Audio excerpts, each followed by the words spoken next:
Hi, it's Kevin May, Editor-in-Chief of FocusWire, here in the FocusWire studio with pros, and this is PundIT Show number 19. This is where we gather the great and good of the punditry world in travel technology and digital travel to talk about moments of the day, or indeed here, the moments of the week, because we're at the Aviation Festival. We've been here for 3 days. So, Sinead Finn, owner at Affinity, thank you Sinead for joining us.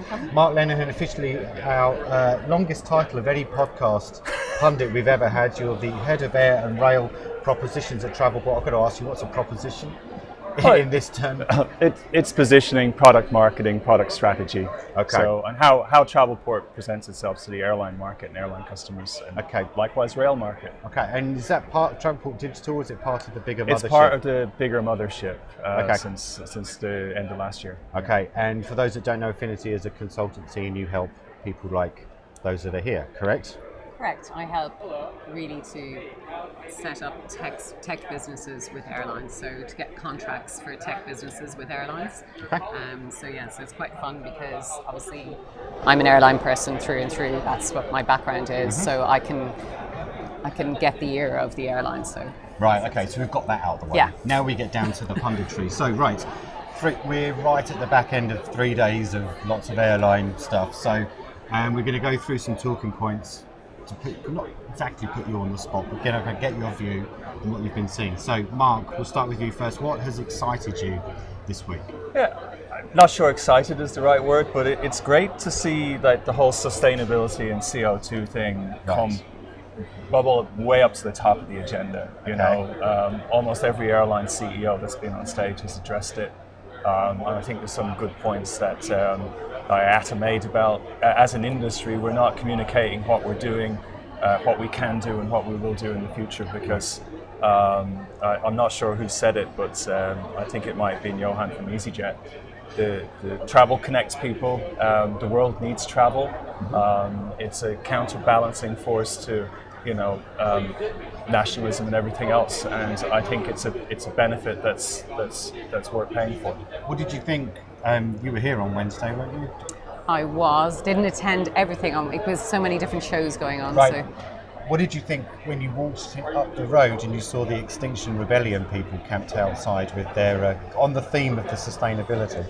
Yeah, I did see them. I think initially I was quite taken aback, because it was just when the lady was there and she was going to camera, so it was obviously very high agenda, very important. So initially I was taken aback because I've never seen anything like that at a conference before.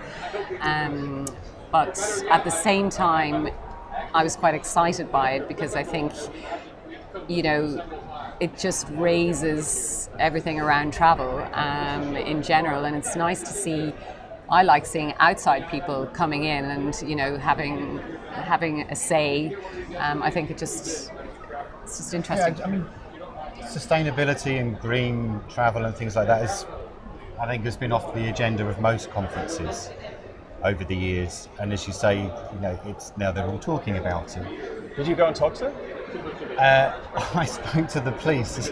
Well, I'm a journalist. They were in the middle of a rabble-rousing speech, so I thought I'd go over and talk to the old builder that was standing there just to see what they thought of it all.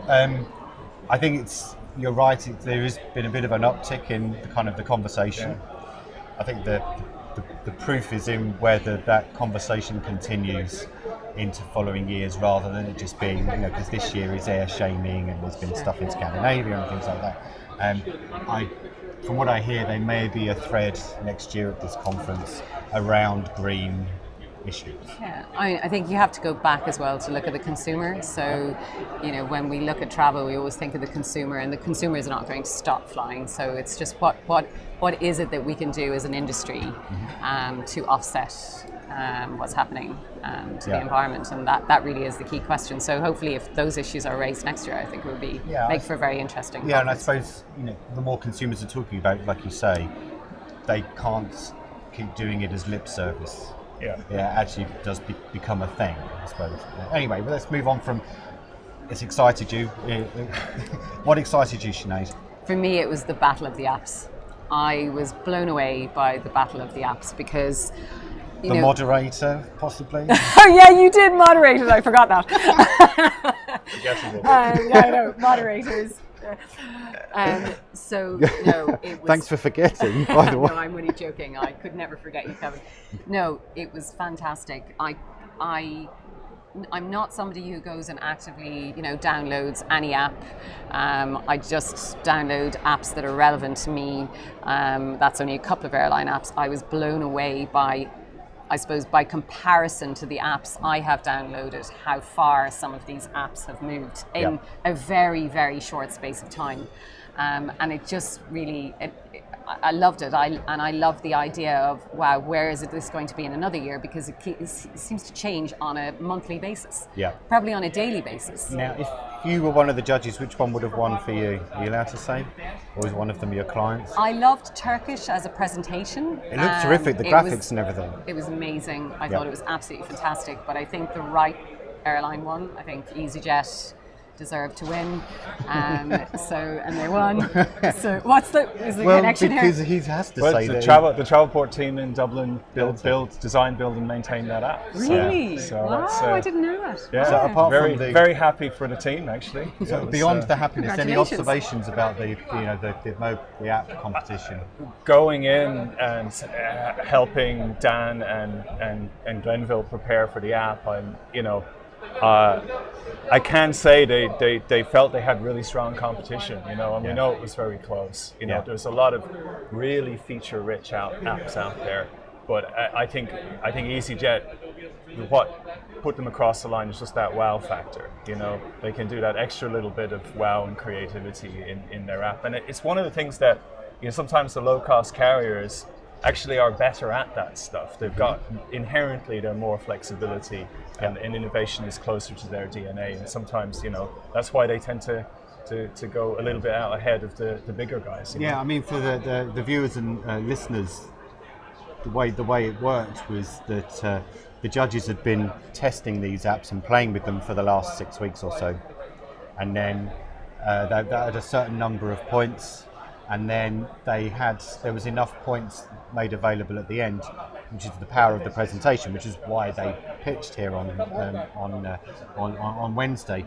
And I got all the scores, the pre-scores from the judges on Monday night, and it was terrific because they were so close that you knew that whatever happened in the room on Wednesday, rather than it already being a winner before we actually got to it, which would have made the competition came down to the last round. It actually basically came down to the power of the presentation. Now. Sorry, go. I think it would have been interesting to put it out to the audience. As well. So weight it that way as well. Yeah, I think it would have been interesting to see what might have happened in that sense. But I definitely, what you say is right, Kevin. There was definite sense that they were all quite even, 5 in total, and they all had really great app. They had a fantastic app, so I can see how it would have been difficult for the judges. Yeah, EasyJet and KLM got the biggest cheers. Is KLM also one of your heroes? And the interesting thing about those two is that there was this great little bit of banter going on between them, because KLM pitched first, and they made some Marisa bold claims. pointed out though that actually we didn't claim that the bag scanning was first. It was featured by App in the Air 3 years ago at IATA NEC. Okay. So, they were the first ones to do it, and and then there's a number of airlines who've implemented it. Yeah, I just thought it was funny that they'd obviously listened to the claims at the beginning and was quickly writing them down on a piece of paper, because he took the piece of paper up with him on the presentation and then read them out as well. Yeah. What I also liked was being responsive, right? I also like the heckling. You very rarely get the audience involved. Yeah. And for me, I thought the heckling was brilliant. And the other thing is just, we're used to seeing, new companies who pitch to airlines. We're all used to seeing them pitching Lions Den, pitching, their businesses, and we'll see more this afternoon with the new businesses, startups. But we rarely see airlines doing that. Yeah. Airlines are usually the ones judging. Yeah. And what I loved was we finally were seeing some airlines up on the stage, presenting their products. Yep. Okay. Well, I mean, one of the interesting conversations we've already had was, the organisers, myself, just thought it was a really good session. It was funny, and there was actually some really valuable stuff I think that people would have learned from hearing the presentations and things. Is, can you repeat it next year? I guess the problem is that mobile apps don't actually evolve that much over 12 months. So the question is now, if you want, because the battle format's great, everyone was really into it. So what can we have the battle of? A whole bunch of new apps will enter and we'll enter again. Okay. I suppose it's a battle of the mobile apps is, say this quietly, is perhaps infinitely more exciting than the battle of the revenue management systems or something. Yeah. Look at our graphs. Aren't our graphs good? Our numbers are terrific. Right, okay, let's move on. Sinead, you first. Eye roll moments. You've sat there and you were going, oh my goodness. Okay, well, I think we really go around the houses every year since 2010 about personalisation, and still it is quite frustrating that airlines still haven't managed to crack that one when it is so important. And you know, it shouldn't be that difficult. And I think it is something that should be, I've always said this, at a high agenda, so it should be the CEO setting the agenda for how to communicate to its customers, because that, after all, is the most important, important thing that an airline does, communicating to customers and selling the right product, the right place at the right time to the customer, and we still don't seem to be there.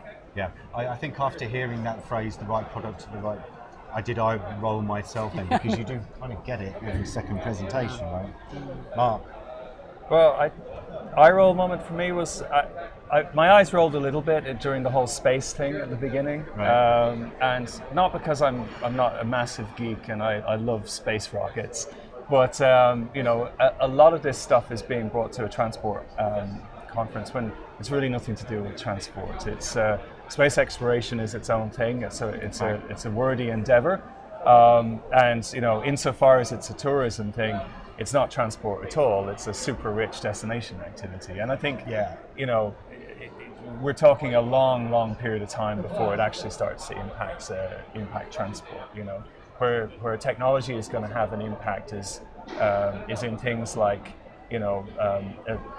partial electric flights, like electric takeoff or electric on the ground, better fuel efficiency, all of that stuff is going to have a big impact. Yeah, and it's hardly more important biometrics is another one that one of the airline CEOs called out.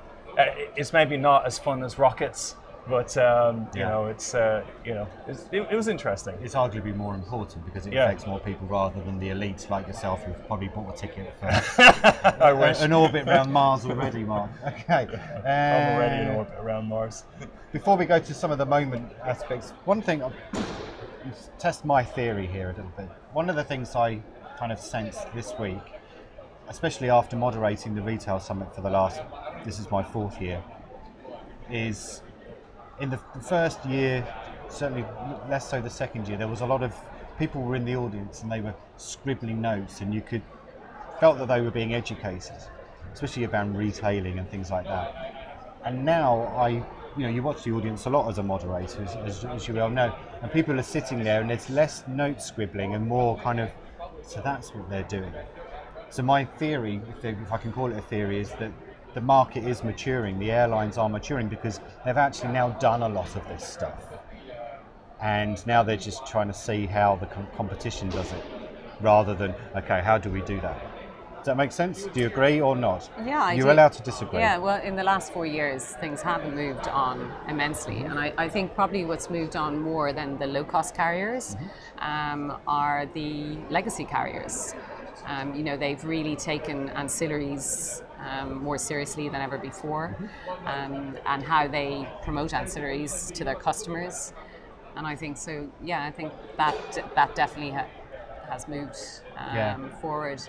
And it's great to see. I also think it's something that was mentioned a lot in the last few days was Netflix, for example. I think that vendors have made it a lot more simple to understand what they do. So what they've done is they said, if, for example, they've got a subscription model, they've likened it to Netflix, so that it's much easier, because as a consumer, everybody's using Netflix and Amazon, and we've always spoken about Amazon anyway, but Netflix I've heard a lot this week. And I think Volaris is the airline that calls itself the Spotify or the Netflix mod, that kind of VPass thing that they've created, exactly. Isn't it? Yeah. So I think there's a wider market movement on, and we're moving with that. So the airlines are moving with that. In many cases as well, what I have found this week is actually racing ahead. So we've always looked, airlines, everybody's always said, oh, look at what eBay does and look what Amazon does. But I think a lot of airlines have really caught up on that, and they've actually jumped. That was apparent with the apps, for example, and lots of other products that I've seen this week, and how they market their products. So I think you're right. I think we've got to the day where we can say, oh, look, we're good. We're good as an industry. What we're doing is, fast forwarding. So yeah, I agree. Yeah, I mean, it's interesting. Just as a kind of on that point, there was a gentleman from Frontier Airlines who was presenting in the retail thing, and they hired him from Amazon. He's an ex-Amazon kind of number cruncher, and his presentation was great. But that's the way airlines are thinking. Let's hire from the outside, from those kind of platforms and marketplaces, so that we can learn stuff. Sorry, Mark, after you. No, I was going to agree with you. I mean, a large part of retailing and airline industry retailing is the new IATA program for the industry that replaces Simplifying the Business since last year. The key part of retailing is that your organization structure has to be set up as a retailer. You actually have to be retailer end to end. It's not just buy a piece of technology, install it on your website, now you're a retailer. It actually has to completely, cover the way you organize yourself. The other thing that's happened in the last 5 years is that the technology from the PSS all the way up to the top of the stack, like the consumer web and mobile and the airline APIs, all of that technology has matured a lot. So, 5 years ago when they were scribbling notes, they were looking at amazing stuff that they had no chance of doing. Yeah. Now, they're taking notes of what the other guys are doing, because a lot of times if they think that's a good idea, they can go back and they can test it in the market relatively quickly. Just because that technology stack has matured in that sort of merchandising, offer management area. Okay, right, back to our moments. Let's go with surprising moments, if you can think of any. Surprising. Mark? What are you thinking? I'm difficult to surprise. I'm just too old. Fine. There was some conversation about rail, and I sort of reluctant to name the airline because I quite disagree with them. But the whole idea of high-speed rail, I think the numbers were if it was 2 hours, you'd lose 80% of your traffic to rail, and if it was 3 hours, you'd lose 50% of your traffic to rail. So right. that's the impact high-speed rail has on the flights competition. And we know what's happened with London to Paris because of the Eurostar. Yeah, exactly. And the thing that I look at that and I go, well, if airlines were really serious about being retailers that happen to fly planes, well, why aren't they incorporating this into their transport products? Why aren't they cooperating, right? Yeah. If airlines were cooperating with rail, that's a big way to offset CO2, and they're becoming travel retailers. If the end result is what matters, then you pick the best product for the passenger experience and maybe the best product for the planet. You know? Yeah. And that was like, I'm surprised that there isn't more talk about how industries can cooperate to make that happen. Yeah, I mean, it's not so much a surprising moment, but an interesting kind of one of the I moderated a panel in the retail thing, and there was a gentleman on there from Booking.com, and his title is head of or managing director of transport division at Booking.com. And when I introduced him at the beginning, I said to the audience, hands up who knew that Booking.com had a transport division, and there were like 6 hands out of 100. So the fact that a company like Booking.com, with its prowess in hotels and everything, is now looking at how it can connect all these different kind of dots. And as you say, airlines aren't thinking about that. They're all talking about being marketplaces and retailers, but one of the other big companies in this space is already thinking about it. Right? Actually, on the transport issue, actually a surprising moment for me was in Aileen O'Mahony's, or Aileen McCormack, because now I knew her before she was married, but she's now Aileen McCormack from Cartroller, to see the shift in airport passenger behaviour. For example, what she was saying, that less people, and I can't remember the percentages, are parking their cars and more people are taking transfers, which I find fantastic, and I suppose it feeds into the environmental issue as well, and probably a younger profile of people traveling and how we're changing as we travel as well, how we're more inclined to take public transport, the bus, the train, rather than drive our cars, park at the airport and come back and see it a week later. So I found that was a surprising moment. It's mobility, as we're now supposed to call it. Yeah. Mobility. Mobility on demand. Mobility on demand. Okay, right. Let's start getting towards the end then. So, refreshing moments, Mark. I was quite refreshed by some of what Finnair are doing. I really enjoyed that presentation. Okay. I enjoyed a lot of the marketing presentations. Very educational event. Can you see how give us 20 seconds on what Finnair is doing for the? What Finnair is doing listeners? is in line with this trend of super apps, especially in China. Finnair, what was really interesting for me is that they have got the full booking process on WeChat. So literally from shop through to book, through to payment in the Chinese market on WeChat. And of course they have to do that because they're the largest non-Chinese carrier in terms of lift out of China, which is the other surprising thing about Finnair is they really are the airline for connecting. Well, they're doing China the hub to and Europe. spoke out of Helsinki. Essentially, aren't they? Sixth Freedom through Helsinki as a model for the accessing the Chinese market. Okay, for you? For me, I think it's the way airlines are approaching the holidays product. So, for years there's been talk about, holidays, and obviously BA has its holidays product and EasyJet has its holidays product, and airlines in general, and particularly the low-cost carriers, look at this area and wonder, is there a way of getting rid of the distressed inventory, or how do we do that? Is it we set up a holiday product? But what I liked is how airlines now seem to be looking at the holiday product and how it's doesn't necessarily have to be the traditional holiday product, but they're looking to see, again, I suppose, selling something not necessarily within a package, but not this idea of package, but having the right products for the customer and whatever that product is, and that being the holiday. So if the customer wants the hotel, just the hotel and the flight, or if the customer wants the transfer and the flight, and how they promote that, and how airlines are looking at doing that, because that is an area which is doesn't work for every airline, and probably doesn't work for every airline because airlines are not looking at it with their own customer in mind, or what their own customer is looking at, and I thought that was good to see. Yeah. I mean, on that, Volaris presented. They've just launched something called and the name's gone. We'll put it on the subtitle. But they've just launched something very similar. And I said during the Q&A afterwards, I said, it's been a very high-profile airline in Europe, low-cost carrier, that launched a holidays product, and it didn't last very long. Why you're going down that route? What do you think is going to be your point of difference? And you said, we're thinking, rather than trying to do it for every destination that we fly to, it's for Mexicans in Mexico. So they've just been very, very defined as to the way they do it, which I thought was quite an interesting point. Juliana is a very, very impressive lady, and what she has done for Volaris and with Volaris is very, very impressive. Yeah, she knows what she's doing. She doesn't leave a stone unturned. She checks everything. She's very, very thorough. So I'm quite sure that her holidays product will work for her. Okay, right. Let's last of all then, funniest moment for you, please, Mark. I'm thinking probably the funniest moment might have happened in the narrow boat or one of the other pubs around here.